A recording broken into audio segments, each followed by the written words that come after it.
아침에는 전도서 7장을 보겠습니다. 시편 다음에 잠언, 그 다음이 전도서죠. 전도서 7장 15절부터 18절까지 우리 같이 보겠습니다. 전도서 7장 15절부터 18절까지 우리 같이 읽겠습니다. 내 허무한 날을 사는 동안 내가 그 모든 일을 살펴보았더니 자기의 의로움에도 불구하고 멸망하는 의인이 있고 자기의 악행에도 불구하고 장수하는 악인이 있으니 지나치게 의인이 되지도 말며 지나치게 지혜자도 되지 말라. 어찌하여 스스로 패망하려 하게 하겠느냐. 지나치게 악인이 되지도 말며 지나치게 우매한 자도 되지 말라. 어찌하여 기한 전에 죽으려고 하느냐. 너는 이것도 잡으며 저것에서도 내 손을 놓지 아니하는 것이 좋으니 하나님을 경유하는 자는 이 모든 일에서 벗어날 것임이니라. 아멘. 이 성경 말씀 속에는 인생사에 관한 것도 다 들어있고 신앙도 들어있고 하나님에 관하여 세상에 관하여 이 모든 것들이 다 포함되어 있는 것이 성경이에요. 그러니까 하나님에 대한 단순 신앙의 문제만을 다루는 것이라면 성경이 그야말로 그렇게 많은 성경들이 필요가 없겠죠. 그런데 이 성경은 무려 66권이라고 하는 방대한 분량으로 그렇게 채워져 있습니다. 그러다 보니까 하나님에 대한 순수한 신앙에 관한 말씀도 있을 뿐만 아니라 이 세상을 살아가는 하나님의 자녀들로서 어떻게 지혜로움으로 이 세상을 잘 살아갈 수 있겠는가 하는 그런 지혜에 관한 말씀도 많이 들어있고 세상에 대하여 분별할 수 있는 그런 분별력을 주는 말씀들도 많이 들어있는 것이 성경책이죠. 그러니까 우리가 성경을 꾸준히 읽다 보면 참 다양한 그런 지식들도 우리가 얼마든지 얻어낼 수가 있는 것이 그게 성경이다. 오늘 이 전도서 7장에서의 말씀은 우리가 인생살이를 하는 동안에 어떻게 사는 것이 지혜롭게 그렇게 평탄하게 안전하게 그렇게 살아갈 수 있는 것인가 하는 것을 오늘 다루고 있다라고 보여줘요. 오늘 이 말씀에서 신앙적인 입장에서는 이해하기 어려운 말씀을 본문에서는 하고 있다. 이런 생각이 들어가죠. 왜 그런가 하면 자기 의로움에도 불구하고 15절에서 자기 의로움에도 불구하고 멸망하는 의인이 있고 자기 의로움이 있는 사람인데 의인의 길을 걸어가는 사람인데 멸망을 쉽게 당하는 사람이 있다. 이것은 우리가 일반적으로 그리스도인의 입장에서는 이해하기 어려운 말씀이죠. 그 다음에 지혜를 말씀하는데 지혜가 너무 많은 사람도 멸망하는 사람이 있더라. 이제 이런 말씀을 오늘 본문에서는 하고 있지요. 이게 왜 이런 말씀이 나오는 것인가? 여기서 말하는 의인은 우리가 생각하는 의인과는 조금 다르다고 보면 될 것 같습니다. 그저 우리는 하나님을 섬기고 하나님의 뜻에 나를 철저히 맞춰서 하나님이 원하는 길을 겸손하게 걸어가면서 이웃들과의 관계에 있어서도 늘 포용하고 베풀고 나누는 그런 사람들을 성경에서는 의인이라고 그러지요. 이런 의인들은 하나님께 인정을 받을 뿐만 아니라 사람들에게도 존경을 받고 인정을 받기 때문에 그의 삶이 평탄할 수밖에 없고 복되어질 수밖에 없는 것은 그야말로 성경적 이치로서 당연한 일이 될 것입니다. 그래서 시편 37편에서도 뭐라고 말씀하고 있어요? 내가 보건대 의인의 자식이 걸식함을 내가 보지 못하였고 의인이 가난과 굶주림과 고난에 시달리는 것을 내가 본 적이 없도다. 그렇게 하나님의 뜻에 맞는 삶을 살아가는 사람들은 하나님의 은혜와 도움을 통해서 그런 안정적 삶을 누려가면서 장수까지 누린다라고 성경은 그렇게 분명히 말씀하고 있는데, 오늘 전도서에서는 의로운 사람들이 빨리 죽고 의로운 사람들이 고통을 당하는 이런 반대적 이야기를 하고 있다 이 말이죠. 이걸 어디에서 이런 말씀이 나온 것인가? 우리가 여기서 잘 생각해야 됩니다. 진정한 의인이 있고 남을 간섭하는 의인이 있어요. 간섭하에는 의인이 되지 말라는 것이죠. 간섭하는 의인은 누굴까요? 내 자신이 도덕적이고 윤리적으로 살아가는 건 잘하는 거예요. 내 스스로가 하나님의 중심의 길을 걸어가는 것도 잘하는 거예요. 그리고 내가 직장에서든 어디든 간에 남들의 눈에 비춰질 때 반듯하게 원칙대로 그렇게 하는 것은 누구나 다 본받을 만한 훌륭한 모습이에요. 그런데 어떤 일단의 사람들은 자신이 그렇게 반듯하고 의로운 길, 도덕적, 윤리적인 길을 걸어가는 것까지는 좋은데 자기를 빗대어서 자꾸만 남을 간섭하고 남을 비난하는 사람들이 있어요. 왜 너는 나같지 못하느냐는 것이죠. 왜 너는 나같이 하지 않느냐는 것이죠. 그래서 소위 갑질이라고 하는 이야기가 어디서 나온 것인가 하면 자칭 의인들에서 나온 이야기들이에요. 의로운 사람, 하나님이 인정하는 의로운 사람은 자기 스스로를 돌아보고 겸손함으로 자기의 삶을 살아가는 게 의인이에요. 그런데 오늘 전도서에서 말하는 이 불행한 의인은 누구냐? 자기 의로움을 빗대어서 자꾸만 남을 판단하고 정죄하고 비난하고 남에게 나로 인해서 고통을 주는 의로운 사람이라는 자칭 의인이라고 하는 것이죠. 이런 사람들은 사람들로부터 칭송받고 박수를 받기보다는 오히려 비난받고 욕을 먹습니다. 그렇죠? 그래서 오늘 그 성경 마지막 그 18절에서 뭐라고 하는가 하면 18절 한번 읽어볼까요? 너는 이것도 잡으며 저것에서도 내 손을 놓지 아니하는 것이 좋으니 하나님을 경외하는 자는 이 모든 일에서 벗어날 것임이니라. 이 모든 것에서 벗어난다라고 하는 게 뭐예요? 그런 남들을 간섭하고 비난하고 책망하고 나를 빗대어서 남을 그렇게 얕잡아보는 자칭 의인이라고 하는 이런 길에서 벗어날 수 있는 길은 진실로 하나님을 경외할 줄 아는 사람들만이 그런 데서 벗어날 수 있다는 이야기예요.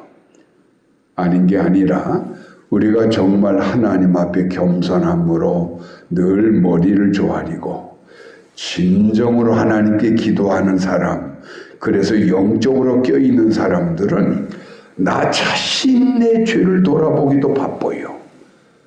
왜? 내가 한없이 부족한 사람인 것을 날마다 깨달으니까 그 하나님이라고 하는 거울 앞에 섰을 때 얼마나 내게 묻은 게 많고 어리석은 게 많은지 매일마다 나를 하나님 앞에 비춰보다 보면 나 한 사람 돌아보기도 바빠 죽겠는데 언제 남을 간섭하고 남을 비난하겠습니까? 그러니까 그런 사람들은 항상 겸손하지요. 남을 비난할 여력이 없어요. 내 자신도 부족한데. 그래서 이런 사람들은 항상 하나님께 모든 걸 맡기는 거예요. 때로는 내 마음을 아프게 하는 사람, 나를 슬프게 하는 사람, 나를 힘들게 하는 사람이 있을지라도 내가 직접적으로 그에게 유해를 가하거나 보복적인 행동을 하는 것이 아니라 오히려 그 원수와 같은 사람을 위해서 하나님께 복을 비는 기도를 드릴 줄 아는 사람, 이게 진정 하나님을 아는 의인이라고 하는 이야기죠. 예수님께서도 늘 말씀하셨던 게 있지요. 그게 뭐였어요? 네 형제를 어떤 경우에도 판단하지도 말고 정죄하지도 말아라. 네 형제의 눈 속에 있는 티를 뽑으려고 하지도 말아라. 오히려 네 눈 속에 있는 대들보를 뽑으려고 해라. 네가 형제를 판단하고 정죄하는 그것으로 인해서 하나님이 너를 판단하고 계심을 알지 못하느냐. 이게 오늘날 하나님의 진리를 아는 성도들이라면 나를 향하여 눈이 있어야 되는 거예요. 어떤 경우에도 비난의 눈초리를 가지고 상대를 바라보고 이웃을 바라봐서는 안 되는 거예요. 우리가 우리 자신을 하나님의 그 사랑과 은총을 통해서 바라볼 수 있는 눈을 뜬 사람이라면 이웃을 향하여 어떤 눈이 뜨여지는가 하면 항상 이웃이 안타까워요. 불쌍해요. 긍휼의 마음이 늘 일어나는 거예요. 이제 우리 회사에 돌아와서 신입사원을 일하는데 내 심령이 하나님의 은혜로 충만한 사람은 아직 좀 미숙할 텐데 얼마나 힘들까. 상사들 눈치도 보이고 아직 직장 적응도 어려워서 얼마나 힘들까. 그런 안쓰러움과 불쌍한 마음으로 그 밑에 사람을 바라보게 돼 있는 게 이게 하나님을 진실로 아는 사람의 눈이지요. 그러면 나도 모르게 은근슬쩍 그를 도와주게 되고 그가 실수를 했다거나 잘못을 했을 때 비난하고 책망하고 상처를 주기보다는 오히려 위로해주고 권면해주고 포용해주는 상사가 되어줘야 맞은 것이죠. 이러한 사람들이 세상 속에 깔려 있을 때 이 세상은 살만한 세상이 되어지는 것이고 힘이 없는 유약한 사람들에게 위로와 큰 소망이 되어질 수가 있는 거예요. 그래서 예수님께서는 우리 그리스도인들을 향해서 뭐라고 말씀하셨습니까? 너희는 남을 비난이 나고 판단이 나고 정진하고 손가락질하고자 하는 자가 되지 말고 오히려 세상의 빛과 소금, 향기가 되어라. 이렇게 말씀했어요. 그러니까 오늘 전도서 7장 지금 15절에서 내가 볼 때 사람이 자기 의로움에도 넘침에도 불구하고 멸망하는 의인들이 있는 걸 내가 보았다. 이 여기 말하는 의인은 아까도 말씀드렸던 것처럼 겸손하게 자기를 성찰하고 돌아보는 하나님 중심의 의인이 아니라 자꾸만 자기의 보잘것없는 의로운 행위를 빗대어가지고 남들을 판단하고 정죄하고 비판하고 간섭하는 사람들, 이게 바로 오늘 본문에 나오는 불행한 의인이라고 하는 이야기예요. 너무나 지혜롭지도 말라는 것도 마찬가지예요. 자기가 알면 얼마나 알겠어요? 그렇죠? 남들도 아는 게 다 있는 거예요. 삶의 방향이 틀리기 때문에 나와 틀린 것이지 그 사람이 틀려서 틀린 게 아닌 거예요. 그렇다면 내가 부족할 거야, 내가 아마 잘못했을 거라고 그렇게 자기를 돌아볼 줄 아는 이 우선순위가 있어야 되는 것이지 무조건 나와 그 사람이 틀리다고 그래서 그 사람을 판단해 버린다면 그건 지혜가 아니죠. 그건 우매함이라고 하는 거, 어리석음이라고 하는 거예요. 그러니까 오늘 이제 18절에서 결론적으로 너는 이곳도 잡으며 저곳에서도 내 손을 놓지 않으냐 하는 것이 좋으니, 이게 무슨 말씀인가 하면 너무나 과하지도 말고 너무나 떨어지지도 말고, 이런저런 것들이 다 세상에 필요한 것들이니까 네게 필요한 것들을 잡고는 가되, 그러나 하나님의 여호와를 경외하는 이 모든 것에 집중을 하다 보면 네가 생각하는 그런 자칭 의인의 길이 되어서 남들을 판단하고 비난하다가 스스로 멸망당하고, 자칭 지혜로운 자랍시고 남들을 함부로 무시하고 깔보는 거 하다가 무너지지 않고, 그런 것들로부터 벗어나서 너도 평화롭고 행복한 인생을 살아갈 뿐만 아니라 모든 이 주변의 이웃들까지도 평화롭게 행복하게 살아가게 될 것이다. 그래서 우리는 어쨌든 간에 복의 근원자가 되어야 합니다. 복의 근원자라고 하는 것은 내게 하나님의 빛이 있어서 절망과 어둠과 낙담에 살아갈 수밖에 없는 이 세상 모든 사람들 속에 내가 어느 때든 들어가기만 하면 그들에게 하나님의 위로의 빛이 비춰지고, 그들에게 소망의 빛이 비춰지고, 그들에게 지혜의 빛이 비춰짐으로 나로 인해서 모든 주변 사람들이 더불어 유익하게 되어지게 만드는 것이 복의 근원이라고 하는 거예요. 우리는 내 스스로를 돌아봐야 된다. 나는 부족한 사람이다. 나는 오히려 저 사람보다 훨씬 못한 사람이다. 그런 마음을 가지고 나를 성찰하면서 항상 이웃들을 향해서는 불쌍한 마음, 긍휼의 마음, 이해하는 마음, 포용의 눈을 가지고 그들과 함께 나갈 때 이것이 바로 하나님이 기뻐하시는 마음이고, 그들의 삶이 영구히 복된 삶이요 복의 근원자의 삶이 되어진다는 이야기죠. 오늘도 우리 성도님들께서 이 말씀을 들었으면 이제 내가 나가서 직장 생활할 때, 사람들을 만났을 때 이러한 마음의 자세를 가지고 어떤 경우에도 상대를 비난할 거리로, 판단할 거리로 삼지 말고 그들을 불쌍히 여기고 긍휼히 여기고자 하는 마음만 가지고 오늘 살아간다면 여러분의 모든 삶이 오늘 하루가 행복하게 될 줄로 믿습니다. 우리 411장 찬송을 하겠습니다. 411장. 아, 내 마음속에 참된 평화 있네. 주 예수가 주신 평화. 시험 닥쳐와도 흔들리지 않아. 아, 귀하다 이 평안함. 주 항상 계셔 내 맘속에.